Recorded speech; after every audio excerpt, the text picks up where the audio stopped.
Magandang umaga, magandang hapon, at magandang gabi po sa inyo lahat. Ito po yung lingkod, si Jerome Makinay. And today, we'll be reviewing this entry-level unit, but looks really cool, the TG PDW.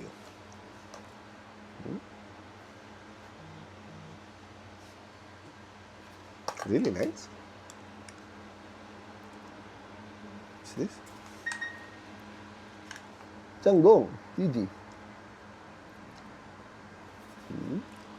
Okay. This unit is a 210 FPS unit. It has a Nile ABS transparent gearbox. It has very proprietary parts, so this is non-upgradable for now, but we're going to try to get parts for this one. So it will be available for this unit and the TG-F4. It's already metal gears and metal mags. I generally do not like this because this gets affected by rust when it gets wet. So some people like it. I don't know.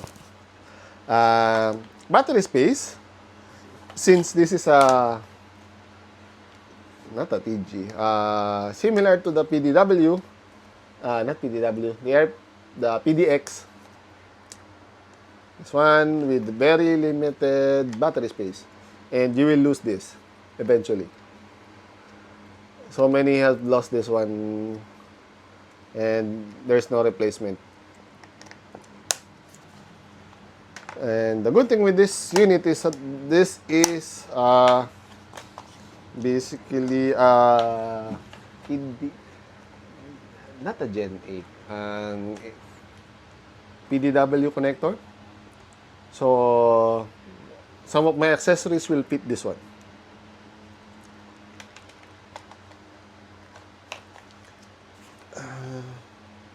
It has also included handsa and side rails.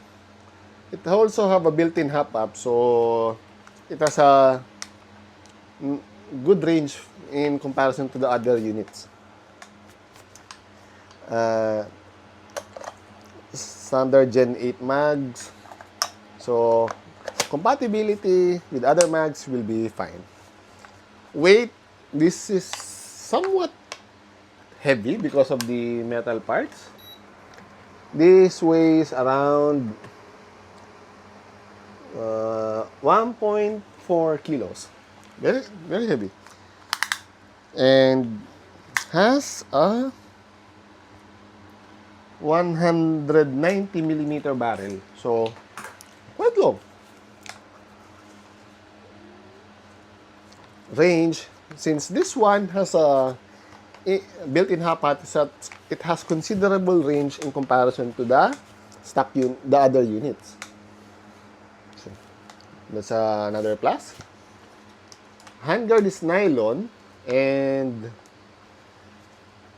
it has a lock here, but I think the handguard is removable.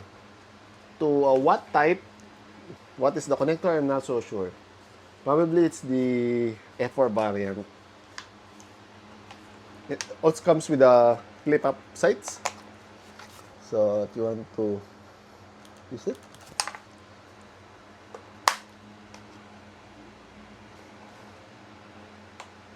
Metal trigger.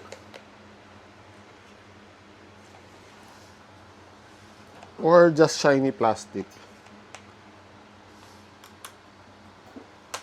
No, it's just shiny plastic because see, it's shiny. Feels different. Anywho, this is 3,800 pesos here in Hydro Blasters MNL. If you want a cool looking unit, you can get it from here. And we'll try to get the replacement parts for this one. So if it breaks, there will be parts. We are hoping that the supplier will provide. Anywho, if you have any comments, suggestions, violent reactions, do not hesitate to put it down in the comment section down below and we'll answer it as soon as possible. So muli, paalam!